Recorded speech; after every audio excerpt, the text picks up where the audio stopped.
세상에서 제일 중요한 것이 혹은 비싼 것을 얘기하면 뭐 순금, 황금 이렇게 얘기합니다만 가장 중요한 것은 지금이라고 많은 분들이 말씀하십니다. 지금 정말 중요하죠. 지금 이 순간 무엇을 하고 계십니까? 네, 소소경제 시청하고 계시네요. 100세 시대를 살고 있는 우리에게 정말 중요한 경제를 배우는 소소경제 시간이고요. 오늘도 우리의 돈비 매니저님 임선규 재무관리 전문가님 나오셨습니다. 어서 오십시오. 안녕하세요. 반갑습니다. 돈워리 BFP 돈비 네. 매니저입니다. 마음만 부자가 되면 안 될 것 같고 네네네. 저희 통장도 좀 불려주셨으면 감사하겠는데. 그럼요. 그래서 우리가 이제 마음의 부자가 어떻게 보면 좀 첫 번째 부자가 아닐까 싶고요. 두 번째 부자는 그거와 덩달아서 우리 공방지기님의 가정 경제에도 부자가 될 수 있도록 제가 더 노력하도록 하겠습니다. 알겠습니다. 오늘도 열심히 공부해 보겠습니다. 네. 오늘 소소경제 어떤 주제로 시작하실까요?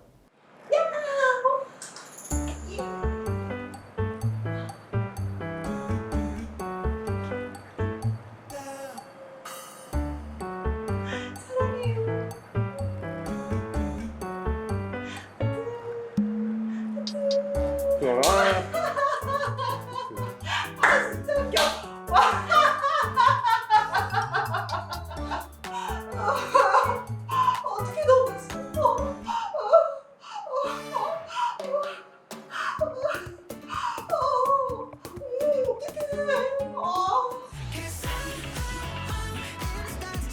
아이돌 이야기도 나오고 있고요. 네네네. 네.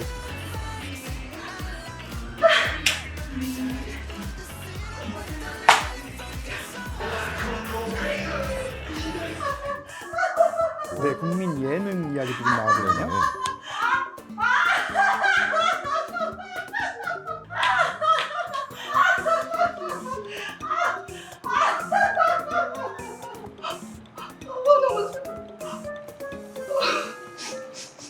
네가 옆에 있을 거잖아.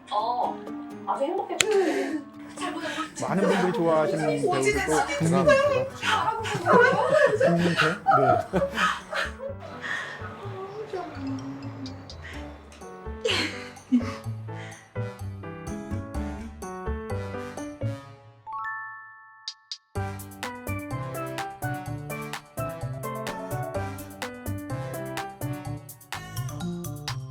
네. 네, 20년 후에 우리를 또 먹여 살릴 것은 국민 땡땡이 될 것 같은데 네네. 그러면 뭐 국민 통장 뭐 이런 거 아닙니까? 네. 오늘의 이제 주제는 우리 국민연금입니다. 국민연금. 국민연금. 네, 네, 오늘 국민자가 중요하죠. 많이 들어갔잖아요. 맞습니다. 그래서 오늘 저희가 국민연금에 대해서 좀 알아보는 시간을 좀 가져볼 텐데요. 먼저 얼마 전에 저한테 이제 상담을 신청하신 한 주부님의 네. 좀 사연을 먼저 소개를 좀 해드리도록 하겠습니다. 네, 사연 중요하죠. 네. 얼마 전 직장을 그만두고 전업주부로 지내고 있습니다. 그래서 국민연금 납부를 중단한 상태인데요. 지금이라도 다시 국민연금을 납부하는 것이 좋을까요? 아니면 다른 연금 상품을 가입하는 것이 좋을까요? 노후를 생각하다 보니 고민이 되네요. 참고로 제 나이는 55세입니다. 이렇게 사연을 주셨습니다. 네, 보통 우리가 많이 얘기하는 경력 단절녀신 것 같네요. 처음에 직장 생활을 좀 하다가 네네네. 중단하고 전업주부로 살고. 네네, 그렇죠. 근데 이제 다시 또 연세가 지금 되셨는데 네네네. 계속 돈을 더 내야 될 것인지라는 그렇죠. 사연인데 네네. 어떻습니까? 우리가 그 중단되어 있는 상태에서 네네. 임의로 또 내야 되나요? 저는 좀 결론부터 말씀드리면 계속 납부를 하셨으면 좋겠다. 이 말씀을 드리고 싶습니다. 네. 왜냐하면 옛날에는 우리가 전업주부님 같은 경우에는 국민연금 가입이 안 된다고들 좀 생각들을 하고 계셨었어요. 하지만 지금은 국민연금 임의 계속 임의 가입이라는 계속 가입. 제도를 많은 분들이 알고 계시더라고요. 네. 그래서 저는 임의 계속 가입을 좀 하셨으면 좋겠는데 혹시 공방지기님께서는 임의 계속 계속 가입. 가입을 혹시 알고 계신가요? 제가 임시 아닙니까? 네네. 임시니까 임시의 계속 가입. 예. 근데 어쨌든 임의니까 임시로 네네네. 계속 가입을 하라는 얘기 같은데 네네. 이렇게 경적 단절이 된 분들이나 안 내셨던 분들이 네네. 계속해서 돈을 낸 거를 임의 계속 가입이라고 하지 않나요? 네, 맞습니다. 정확하게 말씀을 해주셨고요. 네. 다시 한번 설명을 드리면 직장 생활을 하다가 혹시라도 직장을 그만둔 시기에 우리가 연금을 계속 납부를 하고 싶다. 그러면은 우리가 그걸 임의 계속 가입이라고 하는데요. 네. 오늘 사연 주신 분의 경우에도 지금 내가 직장을 그만뒀는데 국민연금을 계속 납부를 하는 것이 좋겠느냐, 네, 네. 아니면 다른 연금 상품에 가입을 하는 것이 좋겠느냐. 좀 이 고민이 있으세요. 그렇죠. 근데 전문가분들은 직장을 그만두게 되더라도 국민연금을 계속 임의 가입으로 납부를 하는 것을 권유를 지금 드리고 있습니다. 네, 어쨌든 안 내셨지만 계속해서 돈을 내라. 그렇죠. 근데 좋으니까 무조건 내라. 그러면 네네네. 그거 믿고서 하는 사람은 없을 것 같고요. 네네. 그러니까 왜 좋으니까 내라. 이렇게 네네네. 적절한 그 이유가 있어야 될 것 같은데요. 그렇죠. 국민연금에 대한 좀 오해들을 하시는 분들이 조금 오해를 하는 것들이 좀 있어요. 네. 그래서 오늘은 국민연금 하면 궁금해하는 네. 5가지의 질문과 답변을 좀 준비를 해보았습니다. 알겠습니다. 5가지 중요한 질문들. 네네. 알고 나면 다 알 것 같은데요. 네네네. 첫 번째 질문이 이런 질문이 왔네요. 국민연금은 중복 수령이 가능하냐 마냐. 아, 네네네. 네, 뭐 더블로 받으면 좋죠. 그렇죠. 가능합니까? 우리 공방지기님께서는 어떻게 생각하세요? 오늘 사연도 그렇고 네네. 실제로 여러분들이 부부가 다 내시는 게 좋잖아요. 그렇죠. 중복 수령이 가능하니까 이런 뭐 질문 있긴 있습니다만 가능할 것 같습니다. 네, 맞습니다. 중복 수령 가능하고요. 네. 근데 많은 분들께서 국민연금 임의 계속 가입을 하지 않는 이유 중에 하나가 만약에 배우자가 연금을 받게 되면 나는 연금을 못 받게 될 수도 있다. 네. 이런 생각들을 많이들 하고 계시는 경우가 많아요. 그렇죠. 하지만 부부가 우리가 연금을 같이 가입을 하게 되면 중복 수령으로 연금을 두 분이 다 수령을 하실 수가 있어요. 네네. 다만 한 분께서 만약에 연금을 받다가 배우자님이 돌아가시게 되면 네. 그때는 유족 연금으로 바뀌게 됩니다. 유족연금. 그래서 유족 연금 비율만큼으로 이제 수령하게 되는데 그런 부분들을 많이 모르시는 경우가 많아요. 그래서 결론을 말씀드리게 되면 중복 수령이 가능하다. 돌아가시더라도. 네. 하지만 유족 연금 비율만큼으로 바뀐다. 네. 이 말씀을 드리고 싶습니다. 중복 수령은 가능하다. 네네. 유족 연금 수령한다. 네네. 그러면 이런 생각이 들 수 있을 것 같아요. 아까 그 사연처럼 네네네. 경력 단절이 된 분들은 낸 돈이 좀 적을 거고 네네네. 남편분들은 좀 많이 내셨을 거고. 네네네. 그러면 중복으로 받다가 네. 두 사람이 갔는데 한 분이 돌아가셨어요. 네. 근데 이제 남편이 더 많이 받는 분이 돌아가셨어요. 네네. 그럼 내가 낸 돈보다 남편이 낸 돈이 많기 때문에 네. 이게 퍼센테이지를 적게 받더라도 내가 받는 돈보다 더 많을 수도 있고 어떻게 됩니까? 이거 좀 복잡해질 수 있는데. 네, 그래서 이제 유족연금은 좀 전에 말씀드린 것처럼 한 분이 돌아가시게 되면 남은 가족에게 이제 가는 연금 제도이거든요. 네. 어떤 게 더 많이 받을 수 있다 이런 질문을 굉장히 많이 하시는데 이거에 대한 답변을 드리기는 어려워요. 왜냐하면은 돌아가셨을 때 받아야 될 금액과 내가 받는 연금에 돌아가신 분의 30%를 받거든요. 네. 그럼 이게 더 큰지 그 시기마다 그다음에 받는 금액마다 다 다르기 때문에 네. 국민연금 제도에 대해서 어떻게 변하는지 꼭 관심 가지셔야 되고 네네. 그리고 국민연금을 수령하실 때 혹시라도 유족연금으로 바뀌셨을 때 또 국민연금관리공단에 가셔서 좀 상담을 받아보시고 어떤 게 나한테 더 유리한 금액인지를 확인해 보시는 게 네. 우리의 연금을 지킬 수 있는 아주 좋은 제도적인 부분이다라고 알겠습니다. 말씀드리고 싶습니다. 네. 기간에 따라 달라지기 때문에 맞습니다. 늘 관심을 가지고 네네네. 그리고 가면 저절로 이렇게 한 분이 돌아가시면 자동적으로 얼마 퍼센테이지로 받으세요 이런 뭐 가이드라인이 나오나요? 이게 이제 유족연금도 가입 기간에 따라서 받을 수 있는 비율이 달라지기 때문에 그거는 이제 가입 기간, 그다음에 수령하고 있는 시기 이거에 따라 다 달라집니다. 네, 그렇기 전문가한테 때문에 꼭 한번 여쭤봐야 꼭, 되겠네요. 상담을 받아보시는 걸 저는 추천드리고 싶어요. 알겠습니다. 두 번째 질문으로 가장 많이 꼽는 것들이 개인연금 대 국민연금 네네. 어떤 것이 더 좋을까? 이 질문도 저한테 굉장히 많이들 하시는데요. 네네. 정답은 아니지만 일부분에 좀 답은 나와 있어요. 그래서 그 답에 대한 부분들은 제가 숫자로 좀 예를 한번 네. 들어보도록 하겠습니다. 네. 예를 들어서 50대 주부님께서 매월 10만 원씩 그다음에 10년을 납부하고 5년을 거치하고 나서 65세 때부터 연금을 수령한다고 가정을 한번 해보겠습니다. 네. 이랬을 경우 개인연금의 경우에는 약 6만 원 내외, 네. 그것도 공시율 기준 2.8% 기준했을 때 6만 원 내외로 수령하실 수가 있게 되겠고요. 국민연금의 경우에는 약 18만 원에서 약 한 22만 원 내외, 그렇게 그 차이가 이렇게 납니까? 수령을 하실 수가 있어요. 네. 그래서 연금의 차이가 좀 크죠. 근데 두 번째는 또 어떤 것들이 있냐면 개인연금의 경우에는 물가 상승률 반영을 하는 그 상품이 그리 많지가 않아요. 네. 그러다 보니까 화폐 가치가 하락할 수 있는 그런 확률이 좀 있고요. 네. 국민연금의 경우에는 매년 물가 상승률을 일부분 반영을 해요. 그러다 보니까 화폐 가치가 상승한다. 네. 이런 부분들이 좀 차이점이 있으니까 어떤 것들이 무조건 좋다 나쁘다라기보다는 요 두 가지만 보신다면은 어떤 걸 선택하시겠습니까? 두 가지만 보더라도 네네. 그 답은 나와 있는데요. 일단 많이 주는 쪽이 좋겠고 더군다나 더 중요한 것은 물가 상승률. 이 반영을 해주느냐 안 해주느냐가 굉장히 큰 거거든요. 맞죠. 그러니까 지금의 10만 원하고 그럼요. 10년 후에 10만 원하고 약간 달라질 수가 있으니까 맞습니다. 그거를 그래서 좀 화폐 가치가 반영해주면 되게 중요해요. 네네네 그렇군요. 네, 현명한 선택이 좀 필요할 것 같은데요. 네네.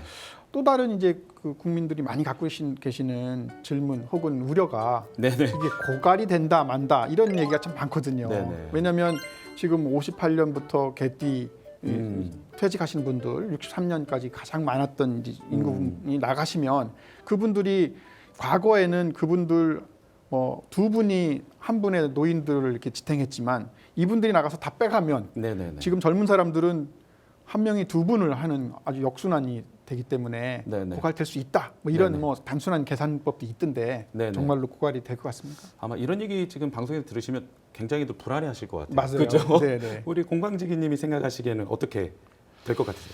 몇 년도에 얼마만큼의 퇴직자가 나오고 국민연금 수령자가 나오기 때문에 이게 몇 년이 갈 거다 하는 단순 계산을 아마 했을 것 같고요.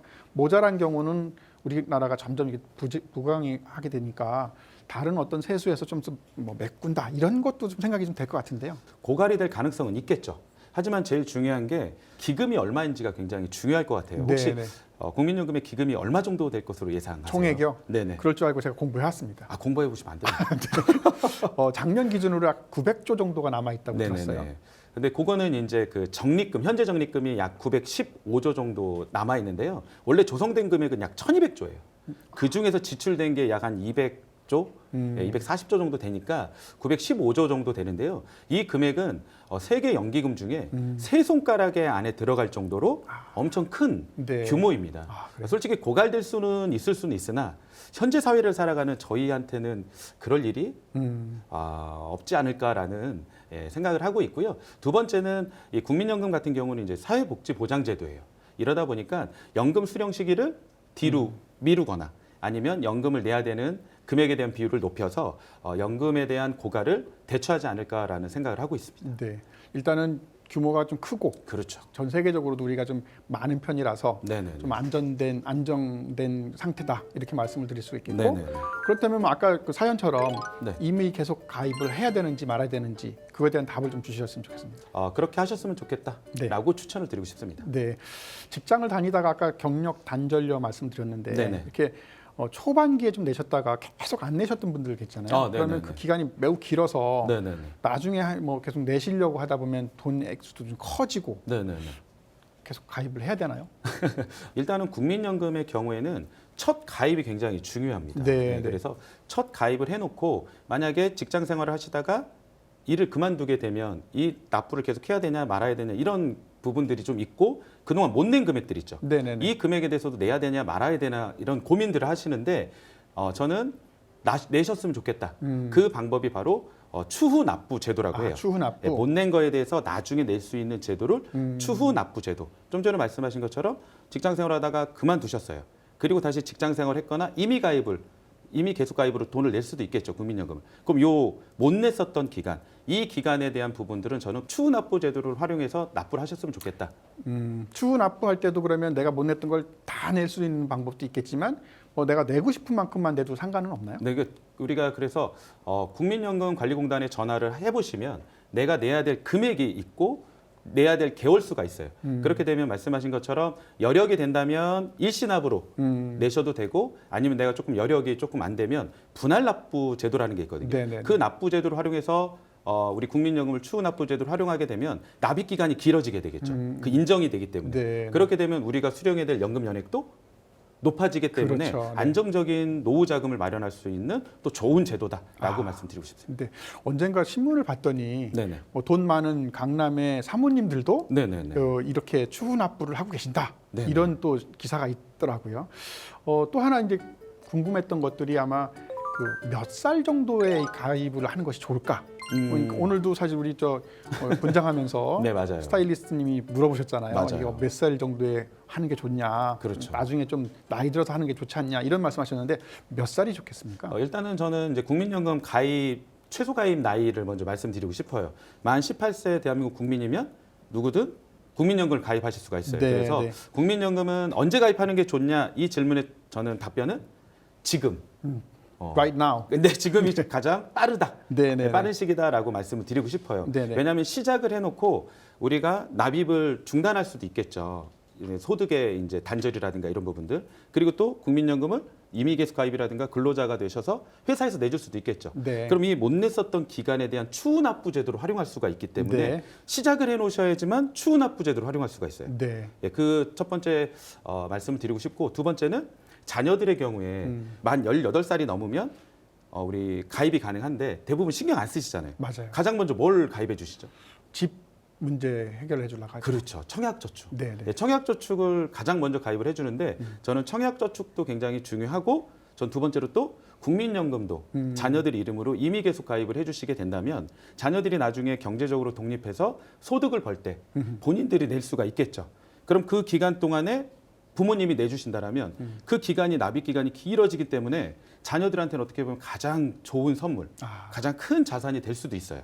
그렇기 때문에 이제 그런 부분들을 좀 활용하셨으면 좋겠고요. 네. 또 국민연금을 가입했다고 해서 무조건 수령할 수 있는 건 아니에요. 네, 네, 네. 최소한 10년을 납부를 해 주셔야지만 국민연금을 수령하실 수가 있다. 네. 그렇기 때문에 이제 그런 부분들을 꼭 좀 활용하셔서 연금 수령에 대한 부분들을 좀 높이셨으면 좋겠습니다. 네, 네.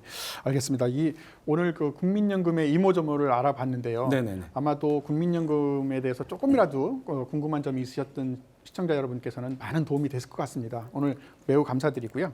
마지막으로 어떤 또 추가적인 말씀이 있으신가요? 그러니까 우리에게 은퇴 후에 필요한 꼭 필요한 세 가지가 있다라고 세 가지. 이야기를 하는데요. 네. 혹시 어떤 것인지 혹시 알 수 있을까요? 뭐 보통 얘기하는 것이 건강 중요하고요. 네네네. 그다음에 이게 뭐니 해도 또 머니가 네네네. 필요하고요. 그리고 저는 뭐 친구라고 하는 사람들도 있고, 저는 뭐 취미 생활 네네네. 이런 것이 중요하지 않을까 생각합니다. 굉장히 중요한 답변들을 다 해주셨는데요. 네. 세 가지가 첫 번째는 친구. 네, 나오셨고, 두 번째는 찜질방, 찜질방, 세 번째가 연금. 연금. 이렇게 이야기를 하고 있죠. 네. 근데 거기에 남편들은 없더라고요. 그래서 조금 지금 좀 right now 잘해야 아쉬운 되겠습니다. 부분이 없지 않아 있는데요. 네. 젊었을 때는 연금에 대한 관심이 그렇게 크진 않아요. 맞아요. 하지만 나이가 들면 들수록 연금만큼 우리가 의지할 수 있는 맞아요. 좋은 또 선물이 없거든요. 뭐 자식들이 용돈을 많이 준 것도 아니고. 그렇죠. 그래서 아직 늦지 않으셨기 때문에 현재 내가 갖고 있는 다양한 금융 상품, 그다음에 연금 제도라든가 이런 부분들을 좀 꼼꼼히 살펴보시고 고민하셔서 나에 맞는 연금을 준비를 하신다라고 한다면 우리가 훨씬 더 풍요로운 노후 생활을 할 수 있지 않을까라고 말씀드리고 싶습니다. 네, 오늘 국민연금에 대해서 이것저것 많이 알아봤는데요. 오늘 아마 프로그램을 보신 여러분들은 상당히 도움이 됐을 겁니다. 언제 가입하면 좋겠는지, 국민연금에 어떤 고갈될 우려는 없는지, 그리고 이게 세계적으로 얼마나 많이 잘 되어 있는 것인지, 그리고 안 냈던 분도 내야 되는지 안 내야 되는지, 이런 여러 가지 질문에 대한 답이 됐던 것 같고요. 혹시라도 추가 질문 있으시면 저희 소소공방 게시판에 남겨주시면 저희가 성의껏 말씀을 드리도록 하겠습니다. 아쉽게도 소소공방 벌써 문을 닫을 시간입니다. 내일도 놀러와 주시고요. 저녁에 산책도 하시고 건강을 먼저 지키셔야지 행복한 노후 되실 수 있겠습니다. 그러면 내일 뵙도록 하겠습니다. Don't worry. BFP 다음 주에 뵙겠습니다. 고맙습니다. 네, 수고 많으셨습니다. 수고 많으셨습니다. 네.